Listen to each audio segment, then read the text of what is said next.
Is Cinema 4D hard to learn? I don't know. Let's talk about it. What is going on, Pro EDU community? It's Dustin Valkema, CGI lead here at Pro EDU, and today we're going to be talking about one of the questions that I get asked the most. Is Cinema 4D hard to learn? It's really a loaded question, so we're going to kind of talk about this a little bit. I'm going to try to stay a little bit unbiased because I am a Cinema 4D user, but this is just going to be more of my opinion and my experience. So Cinema 4D is definitely known for being extremely user-friendly, having a very intuitive interface, being a smooth, stable platform that works across multiple pipelines in motion graphics, animation, product rendering, so on and so forth. It works very well for what I do, which is building backplates for compositing in my composite photography, as well as product rendering and things of that nature. Does a very good job. But is it hard to learn?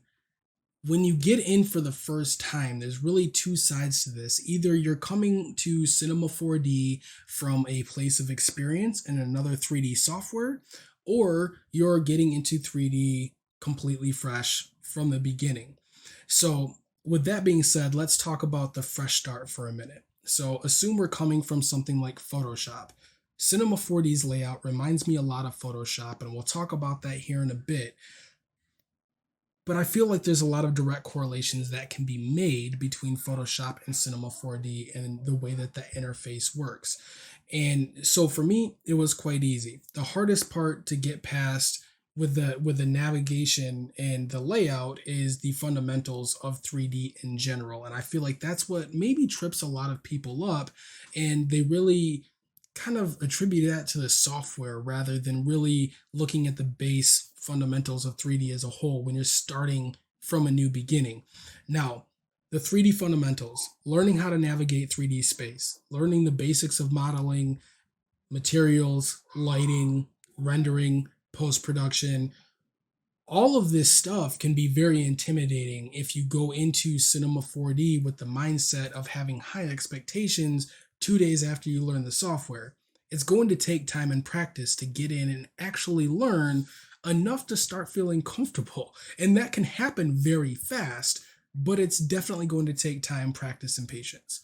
So that's if you're brand new. You're going to have to learn the interface. You're going to have to learn the fundamentals of 3D as a whole. The cool part is that those 3D fundamentals are going to carry you essentially across any 3D software. So once you nail those fundamentals, essentially moving to another software like Blender is definitely going to be one of those things that's going to come easier because you already understand those 3D fundamentals and you'll kind of know what you're planning on doing when you get into that software. So then you're just starting to look for things like specific tools and so on and so forth.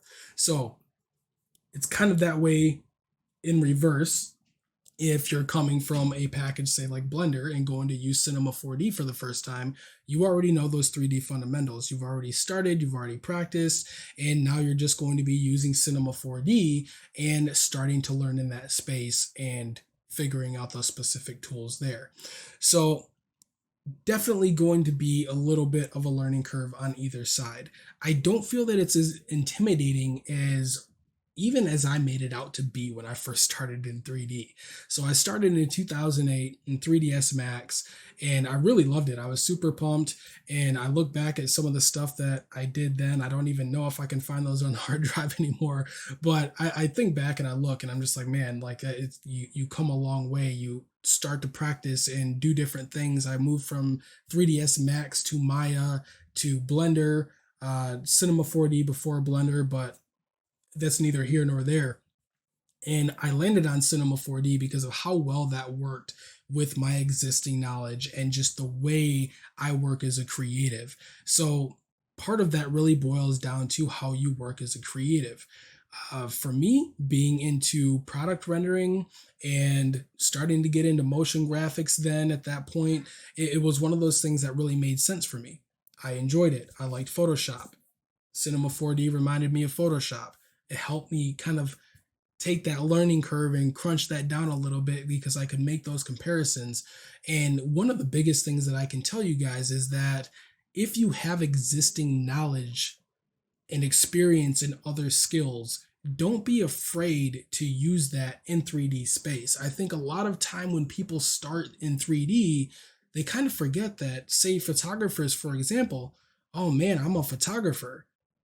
They don't really always think of the fact that, like, hey, I know lighting and composition, I know maybe post production and retouching and all of these different skill sets that can play a vital role in 3D, because you're already looking essentially at the world through a lens, and it kind of can start making sense. So as you start to get those other 3D or the 3D fundamental skills, you can start to put everything kind of in pieces. It's like a big game of dominoes. You can line everything up and get it just right. So that's definitely one of the areas that I think is very cool about 3D, is that you can use your existing skill sets as an illustrator, as a photographer, maybe a composite artist, and start to bring all of that existing knowledge into the 3D space. It's not really going to give you such a high level of feeling lost. And I think that that's heavily important. So, one of the other things that I really like about Cinema 4D, which has nothing to do with the software, is strictly the community around it. So, as you start to get into 3D, go ahead and dive into YouTube.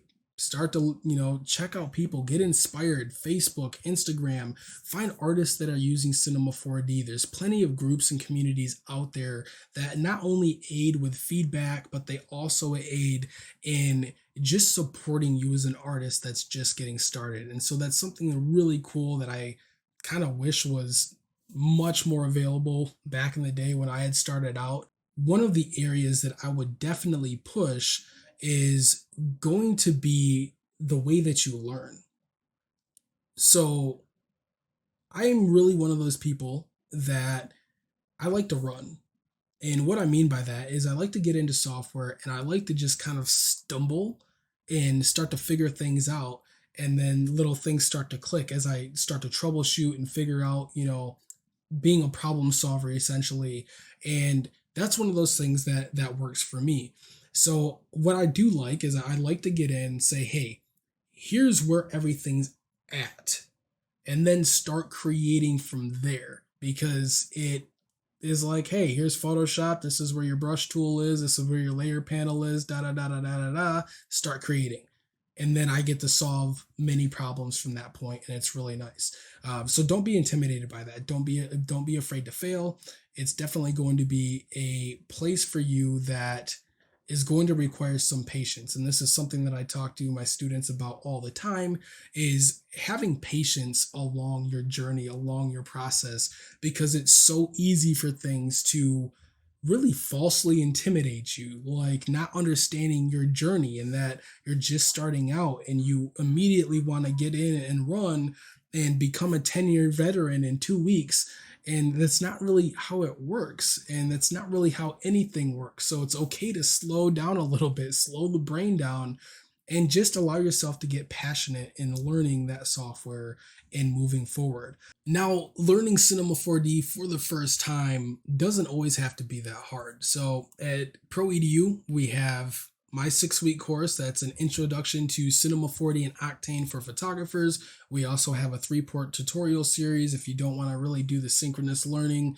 The cool part about learning something in a bit more of like a workshop base is that you have mentorship and someone to help guide you along the way. So it's really nice because I get to sit there and we can hang out and chat, and you could also go follow along with the tutorial.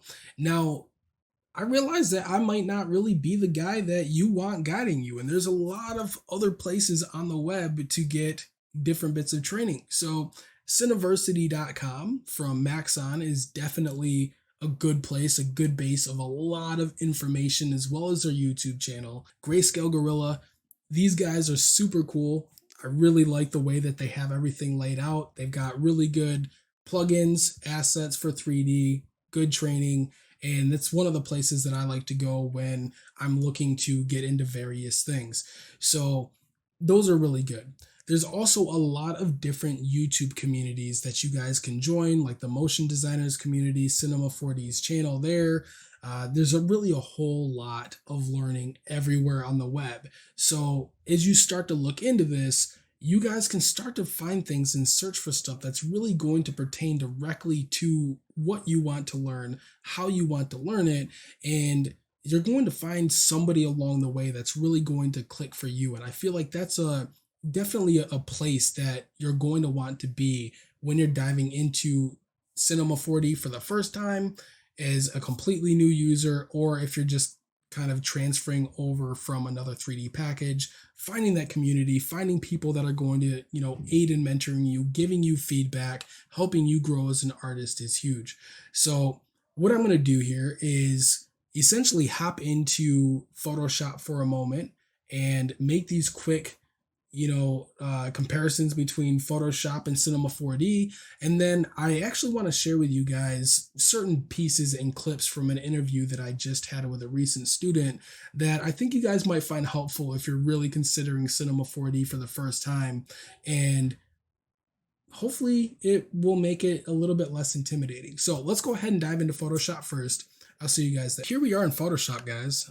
Just taking a look at the layout here. So what I want to talk about is just the way that this interface goes. Now, this is not meant to really be a Photoshop basics or anything of that nature. This is just kind of essentially giving us a base for the comparison. So on the left-hand side here, we have Photoshop's toolbar.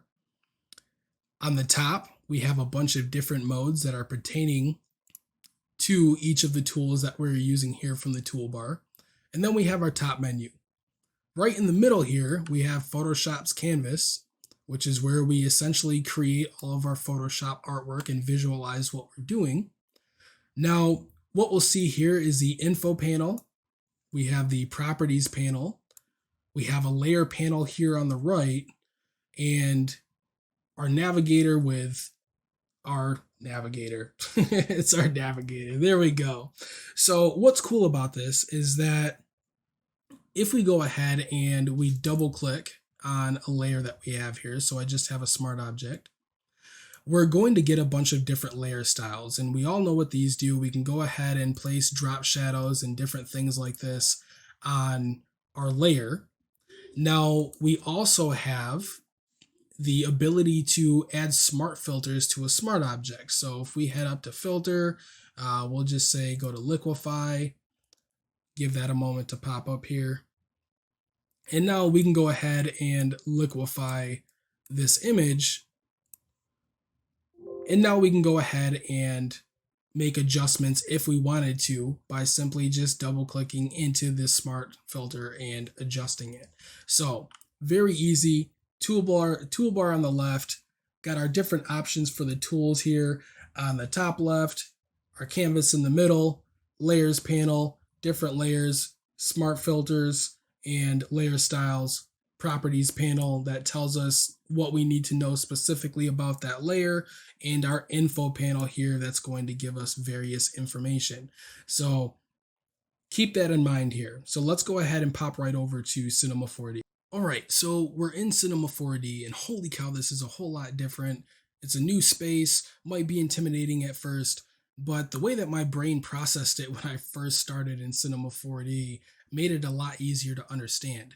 So in the top right here, this is called the Object Manager. So the Object Manager is essentially like your layers panel in Photoshop. It's going to allow you to visualize all of your 3D objects. We'll just create a cube here and just move that over, and we'll create a sphere here and keep that in place. So we can see that as we're creating new objects and elements in our scene, we're starting to get these visualized in a hierarchy form, just like we do in Photoshop.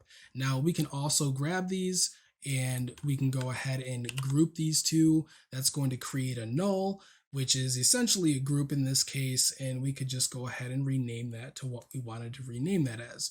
Now, in the bottom right here, we have the attributes panel, which is essentially just like the properties panel in Photoshop. So if I go ahead and I click on one of my objects here in the Object Manager, I'm going to get the parameters that I can adjust with this object. Now, we talked about the properties panel and how there's an info panel in Photoshop. So you go over to the coordinates tab. The coordinates tab is essentially like your info panel in Photoshop. And all of a sudden things start to make a little bit more sense. Now, this big window in the middle, Photoshop's canvas. This is called your 3D viewport. This is where you're going to navigate your 3D space, pan, zoom, move your camera around, create your scenes, 3D assets, and so on. That's where you visualize what's going on. So at the top of the viewport here on the left side, you have essentially your creation panel. You have rendering buttons, few buttons for moving, rotating, and scaling around. These are going to be some tools that you're going to be using every day.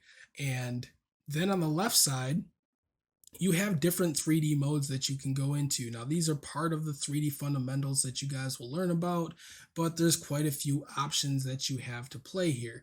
So, this is definitely one of those things that if you start to think about it in a similar way to a program that you're already using, which in my case would be Photoshop, it starts to make a little bit of sense. So we talked about layer styles already. So each of these different models or these different objects, sorry, that are in your scene, you can kind of think of them of layers in a way, but they're not really 2D anymore. They're 3D, so you can move and rotate around your 3D viewport, but you see them laid out here in a 2D fashion.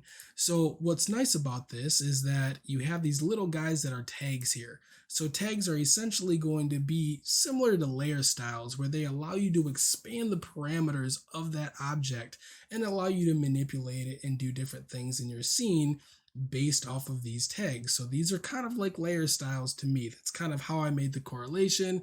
And we'll just say drag this value up and down here. No need to really focus on what I'm doing at the moment, but we can go ahead and move this up and down and we can see that this is changing various appearances of this sphere in our scene. So this would be like the layer style, they're tags. Now, when we start to talk about smart filters, it's a little bit different. What we'll do is we'll go ahead and grab something called a deformer here, and we'll just use an FFD, and we can drag that right into our sphere. So at this point, what we've done is we've essentially taken our sphere, which is our Photoshop layer, we've added a smart filter to it, and now we're able to just go in and really move various parts of this smart filter that are going to non-destructively manipulate our 3D object. And so with doing this, we can always go ahead and turn this smart filter off and get back to the 3D object that we were using previously, so it's non-destructive. And then we can also go ahead and make that an editable object from there. So that'd be like rasterizing in Photoshop. So there's a whole lot going on in 3D. It seems really complicated. Just kind of take it slow. Think about it. Compare it to certain things that you're doing. I might have kind of a crazy, weird way of looking at this because of how I made the connections between Photoshop and Cinema 4D, but that's what made it easiest for me and kind of what kept me pumped to keep going forward, because there are definitely times where you're going to get intimidated as you're starting to push into new skill sets and new environments. And for me, that was just something that worked. I don't know why it came out so crazy in my brain, but it worked out. So don't be so worried about it. Don't be scared to dive into Cinema 4D. 99.9% chance that you're going to like it and you're going to continue using the software, develop a passion for 3D, and then start creating awesome artwork. It's not so bad. So what we're going to do now is actually essentially switch off into clips of this interview that I had with Ashley Murrel. He's one of the students that's currently, as of this date, in week 4 in our 6-week course. And I think that he has some really cool stuff to say. I kind of called him out on the spot. And so he hopped on for an interview and you guys will get to see some of that. So catch you at the end of it. The question of the day is Cinema 4D hard to learn? So I've got Ashley Murrel here. He's a commercial photographer that is starting to pick up 3D work. Currently in my 6-week CGI course with Pro EDU, and that's really more geared towards photographers and really aiding in the entire process of learning 3D fundamentals in Cinema 4D and how to produce great results and start making money with your newly gained knowledge. So Ashley, Hey, Dustin. gonna dive into it, man. Welcome to the Okay. small interview here. So I'm posting this on YouTube in my video that I'm currently working on. So is Cinema 4D hard to learn? That's the question. We're gonna do this kind of unfiltered, and have Cool. fun. Is it hard to learn? Is Cinema 4D hard to learn? The program itself is not hard to learn, but the fundamentals can be.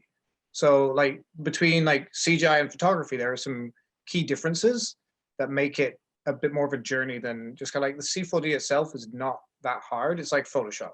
So I mean, it's a program that you're probably going to use about 10% of it, really, and that's pretty much all you need. But the tricky part or the awkward part is the fundamentals of 3D. So like the navigation, understanding where stuff is, basics of 3D, like Yeah. vertexes to normals to UVs. All of that stuff is stuff that, learning is harder on that. It's a little bit awkward when you're used to working in something like Photoshop and you get into this new space of 3D, and now you can not really deal so much with a 2D visualization, how you can literally rotate around a scene and build certain things.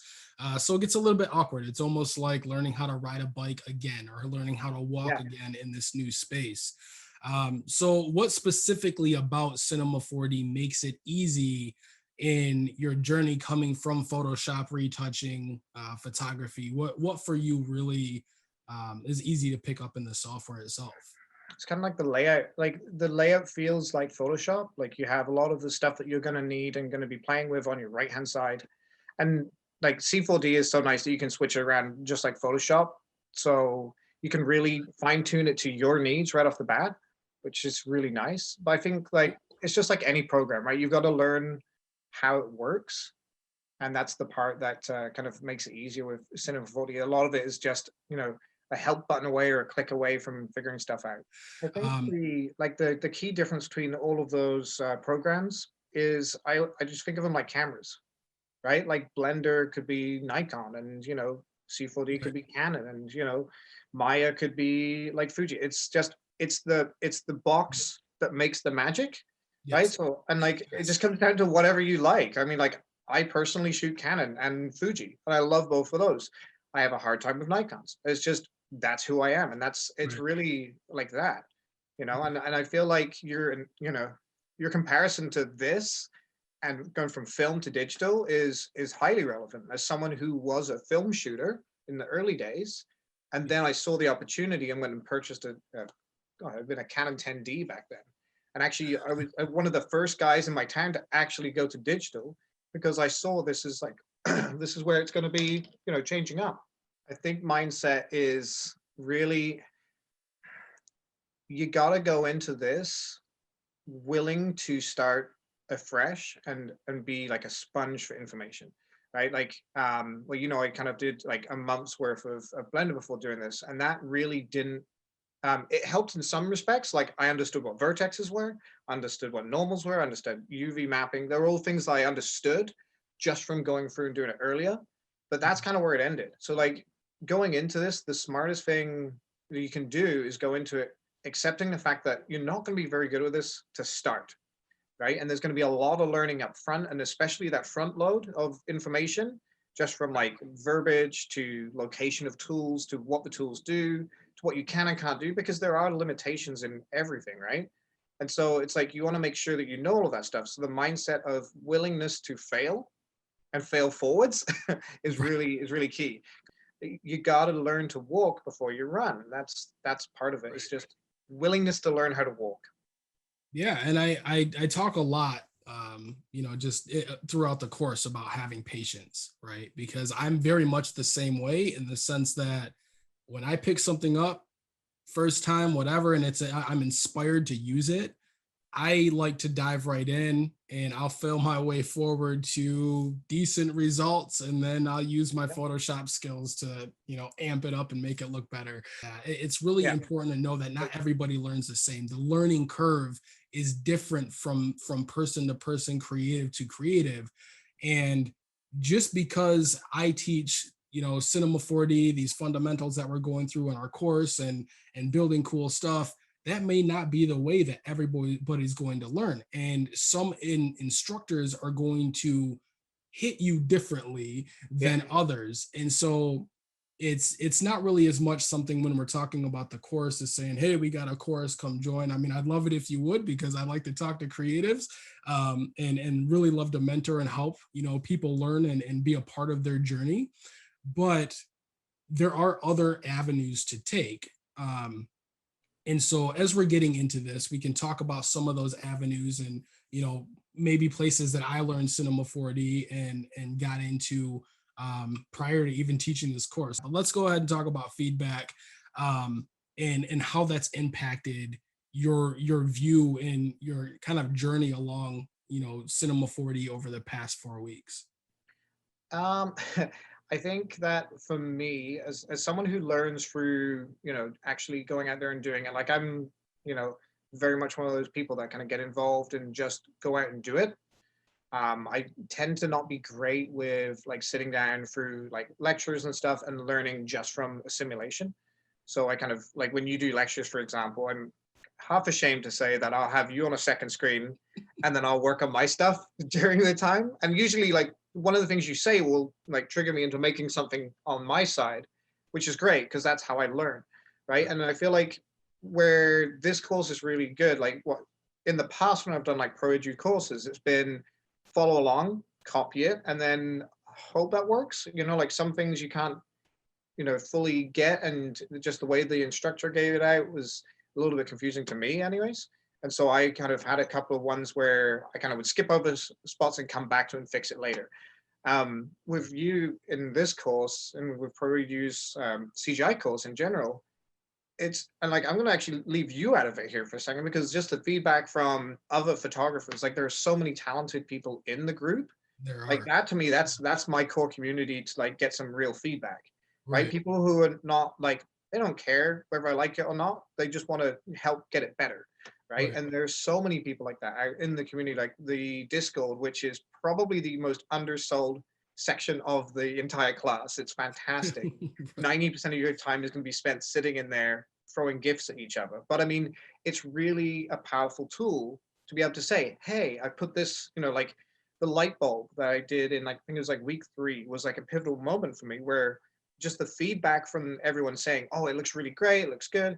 And then to have you go, well, the scratches wouldn't do that. You need the scratches going, if you're going to do it at all, they'd be like this. And like that real world feedback from someone who's been in the industry and people who don't necessarily see those elements yet is huge. Because then both like myself, I then learned a lot through that one kind of like criticism in a way, right? But so did so many other people. Like I saw Right. many others like their work just jump because it was like a click, like that's why the feedback in the community is like it's awesome. Sort of a timestamp here, like you just sent your first pitch I to did. a client Actually today. just before you asked me to do this interview, I was like, Yeah. and then just So, praying, just lots of praying at that point. yeah, and Please but let this work. what I think is so powerful about that is that not only did you see the value in 3D and started to pick up Cinema 4D, but you're already starting to implement these things that you're learning and giving yourself that vulnerability to fail forward with clients, with work, with doing things. An area for me that I used to just think of myself as a wizard. I would pitch all kinds of crazy work, not really knowing exactly how in 3D I was going to do it. But if they got accepted, I'd figure it out, Yeah, and it's the fast track to gaining experience, yeah, real world learning, yeah. working in software. Um, That's been the unique thing for me so is like having like up to now is like usually like explaining to a client how like I remember like a big jump in Photoshop for me was like frequency separation. And I remember explaining to clients and then being like, yeah, okay, so does this cost any more? Right? That's all they cared about. It was like they really like to them, it was like, okay, he's just doing an add-on service, right? And it didn't really change what they saw. They saw the same thing, but with like CG, like it's complete bull change, right? It's really it's weird because like I can like I didn't expect during the time like I was giving myself like a 3 month like window of like learning to be yeah, able to get to the point where I feel comfortable enough in the software and in my abilities to actually start pitching to clients. But like putting the pitch together for this client, and I'll show you the image so you can see like where I've got to, but it's it's just from spending the time and failing forwards, like, you know, we keep saying it, you know. So this is Blender, like, oh my goodness, almost a year ago. It was back in March 2020, and like I use the good old thing on my laptop here, so it might be a bit chuggy. So this is kind of where I started, and it's kind of weird revisiting old stuff because you see stuff that you would change, you Right. know. So this was one of the first more complex kind of scenes. Didn't know anything about them, so I think I downloaded like 2 or 3 wrong files before I realized I had to download Blender files, and that was interesting. And then the materials are kind of a little bit wonky on those ones there, which I would fix now. But it's like this is where I started, and it was not bad. Not Like at all. actually, it's not as bad as I remember it being, which is good. Like the infamous donut. So if people are doing this, like if they're going completely solo on this and they're starting out, the donut tutorial is like that's where most like early CGI guys for Blender, especially solo guys, go to, Yeah, and it makes good results. Yeah, Blender Guru is awesome. Yeah, he's amazing. Yeah, wasn't Yeah. sure if I was allowed to use his name. No, yeah, that's fine, man. This isn't Yeah, all yeah. about yeah, Yeah, no, no, this no. Andrew Pierce has got some of the yeah, best free stuff, and in fact, the textures you're seeing on like the marble and stuff like that, that's from his website on Polygon, and I still use Polygon like materials and textures now, even though it's in a different program. Like a lot of people sit there and they don't fully understand that the actual like the core of 3D is the same. Just because you're using Blender, you know, Maya or you know whatever, it doesn't change. You still need, you know, good textures and good models. This is my first render before I got going on your C4D stuff. This was cool because it's like new, but it looked very kind of like 90s CGI or thousands CGI, right? So right. my goal in this is to create realistic looking stuff. So like this is a good start, but it wasn't kind of where we were. And then like week one, you had us do blockouts, which is kind of like what I do in like in the studio, is I'll actually sit down with a pen and paper and actually sketch out what I want the scene to look like or what I want people to see, Right. right? So blockouts is kind of fun. I'm using the mannequin for scale there. And then we did some of the spline work, and you can see some of like the lighting and stuff was starting to change. And this was like this was like my first render, right? And then the final, oh, where are we going here? The final one, I think, here we go. It's actually combined here. Like there's the block. This is the one I actually submitted. But you can see there's like these fish assets were just added. They were actually, I think I paid $2 for the fish asset because I was like, how do I model a fish? Like for me, it was learning these splines, like cables and stuff like that. Week two is where it got interesting because that's when you started to really challenge us. Like you gave us the challenge of making spheres and applying some textures to them. And it was, and for those for those who are wondering, this specific assignment was supposed to be very basic. Oh, was it? In my thought process, Oh, yeah. and I went back to, you know, thinking about just the base fundamentals and like navigating the space, the workspace, things of that nature. And my thought is like, okay, so what's the most simple thing you can do? Create a composition with spheres as a subject. And you kind of took that a little bit out there, and a lot of the students did, and I was super Yeah. impressed and amazed by what you guys did here. I want to do advertising photography and I want to create stories, and they don't necessarily have to exist within reality, which is what CGI is really excelling at, right? So for me, is like, how do I tell a story of two inanimate objects, and how do I give them some characters? So like the first thing I had to do was like to differentiate the two, and so I ended up the early ones you can see like they had like this opaque kind of plastic. I was really happy with this because it felt real. Like it looks like it's hard to explain. Like it's a really cool material. and that was, I was really proud of that. What I didn't like was that they felt dead because you couldn't see through them. So I wanted to kind of have like a core. And so I ended up making like these little, like we call them souls in the middle of the actual, and these become like little spaceships basically, right? So like it's just starting to tell that story. And this was like I think I sent you this one. I was like, here we go. I think I've got these guys figured out. Now I'm just going to start figuring out my scenes. And I think you assume that this was one of my scenes. This is where I really want to start using the light, because as a photographer, the ability to move lights on a whim is fantastic. And like that's what makes CGI so exciting for me, is like, scene changes take, an hour instead of a day, you know? Like that's really exciting. So like we had like, they're like running out in the wild here. And then this is like the first one where I was attempting to do stuff in a really different way, and it ended up becoming this.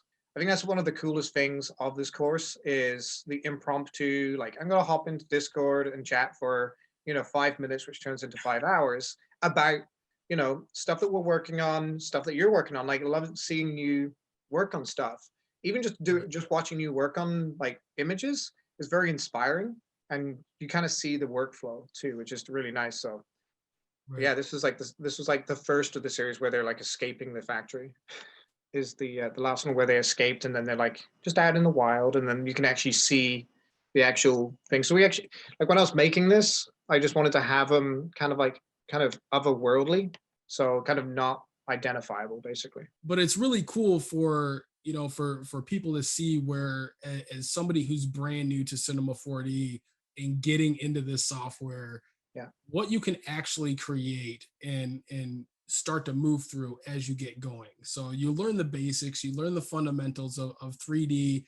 Cinema 4D's interface, which is super easy to learn, and then your progress here is like, you're starting to see every week where you're picking up new things and diving into it. Yeah. And what I really like to just tell people is it's not that hard. You No. do, you have to have the right mindset. You have to have the will to learn and to push through things, to fail forward.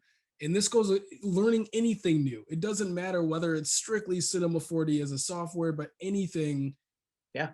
especially in our creative world where we've got 10 different software that all do the same thing. You just dive in and go for it. And so this is cool. So week three. This character will be replaced by a stock photo basically of like an apocalyptic looking girl, kind of like looking out, seeing if there's any raiders on the horizon or something like that. So This is a good part of learning process and why feedback and community is so important. So I know exactly what you're about to go to now. this is me trying to flex. This was great. So I'm just like, yeah, I'm really good at this now. I'm gonna put out like a hyper realistic looking bulb, right? Make it look super real.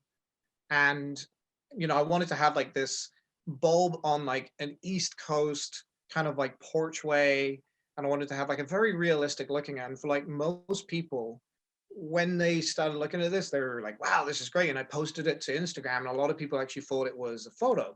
They didn't even realize it was like CGI, which to me, that's where I wanted out of this course. That's what I wanted out of it.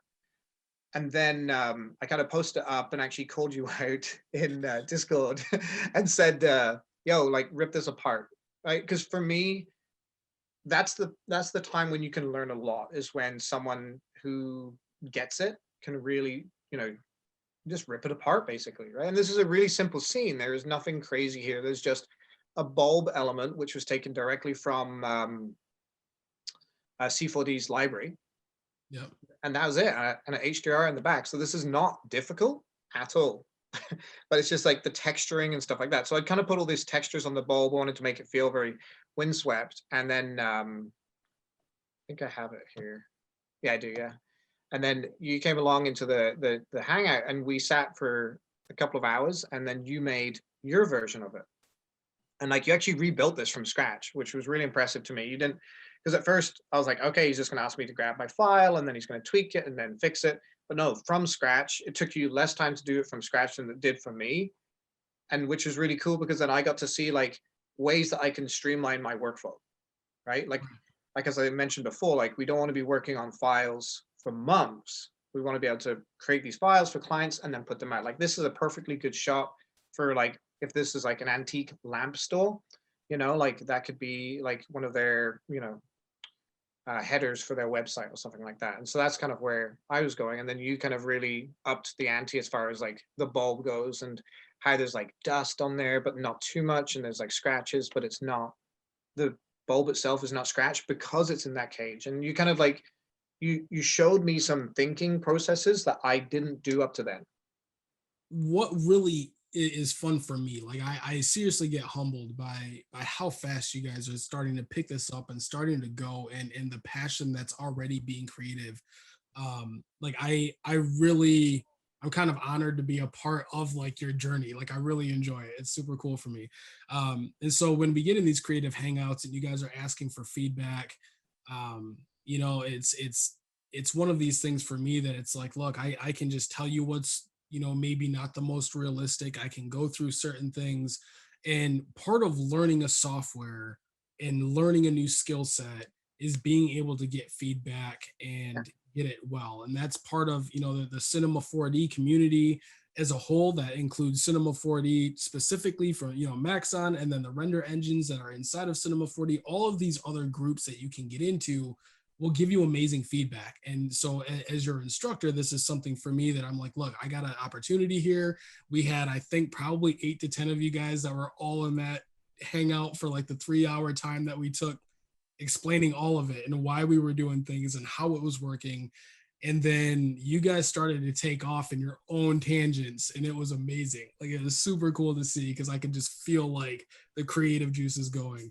Week So this is four up is to now. all This is right. this week, right? So I'm gonna I Yeah. wanted to start playing with the stuff that you taught us up to then, and this was during your live lecture that I was playing with this, and build out some surfaces that were kind of clashing. So I wanted to have some metal surfaces that felt real, and I wanted to have some organic bulb-like surfaces for kind of like to make the viewer kind of get a little bit confused as to what they're seeing. So this is like, so these pearls, like these kind of weird looking kind of translucent balls, were because of your shell image, right? So like, when you're starting to put that subscattering in and you had like the red showing through the shell, that's when I kind of like, that's why I said I have to rewatch that part, because I kind of like half listened at that point because I just was instantly wanting to run, and then just like went into this. And so I'm glad that I did, but I now have to go back and rewatch it to kind of get Yeah. the full effect. These are kind of fun. So I mean, like the one thing is like they're very abstract, right? I just wanted to do something that was very kind of like out there and sciencey, because I do love sci-fi and just the way it looks and feels. And yeah, and then that was this was an hour ish of just playing around. So Yeah. starting to accelerate really quickly, right? And using the tools that we have available. And then or week 4, and we're going to be basically using the skills that we've done in the course to actually start in real life building stuff out for clients. And so the concept here is just the client's kind of product, and showing like its inner workings. And this was put together over yesterday, and this has actually gone out in an email as a pitch. Yeah. That's awesome. So this is super cool to see as, you know, like it's all about confidence. So, you know, and this is what I love about it. So, you know, at the core of it, this is all about, you know, is Cinema 4D easy to learn? Um, and you've proved that to be yes, you know, through your experience. There are other factors that play a part in it. So you talk about your learning style, you talk about your patience, you talk about, you know, your confidence to actually get through it and fail forward and, you know, enjoy that time. Your beginning is so much better than what mine was. We'll just put that out there. And so it's really inspiring for me, just even say being your instructor and being a mentor to you, and helping, you know, many students that are starting, you know, their journey into 3D with Cinema 4D. um, you're kind of really pushing why I love the software so much. And it's my personal opinion, but it's hands down the easiest to learn software. It's the easiest to pick up, the most intuitive. It's very easy to cross reference from, say, Photoshop into Cinema 4D and understand what is where and how things work. And then the rest of that just comes down to time and patience and your ability to move forward with that. Give Any a parting quick words? shout out to your Instagram and your Facebook and your website and all your Dude, stuff real quick. I'm terrible with social media. Like, my main website, like for my work, is just my name, so ashmurrel.com. Like that simple. I appreciate you stopping by and being willing to talk for so long. Yeah, man, thanks a lot. I'm looking You're welcome, forward man. to talking to you in class. And cut. So, is Cinema 4D hard to learn? Not really. I really have a hard time saying it's hard to learn. The 3D fundamentals make it a little bit more complicated, but it's definitely something that's going to benefit you as an artist. And I feel that it's really going to help push your creative boundaries. Now, the biggest thing here is to get in, have patience, practice on a regular basis. Practice on a regular basis and surround yourself with a community of 3D artists that are not only learning, but people that can really help and mentor you, give you feedback, and help you grow so that that learning curve isn't so bad. So that's kind of all I got for today, guys. It was really fun hanging out. A little bit different of a video that I'm sure that we'll regularly have. So go ahead, like, comment, subscribe. Let me know how that learning curve is for you guys. Again, Cinema 4D is not the only software out there. It's just the one that I personally choose because it's the one that I'm most passionate about and I enjoy using. So until next time, guys, stay creative. I'll catch you in the next video.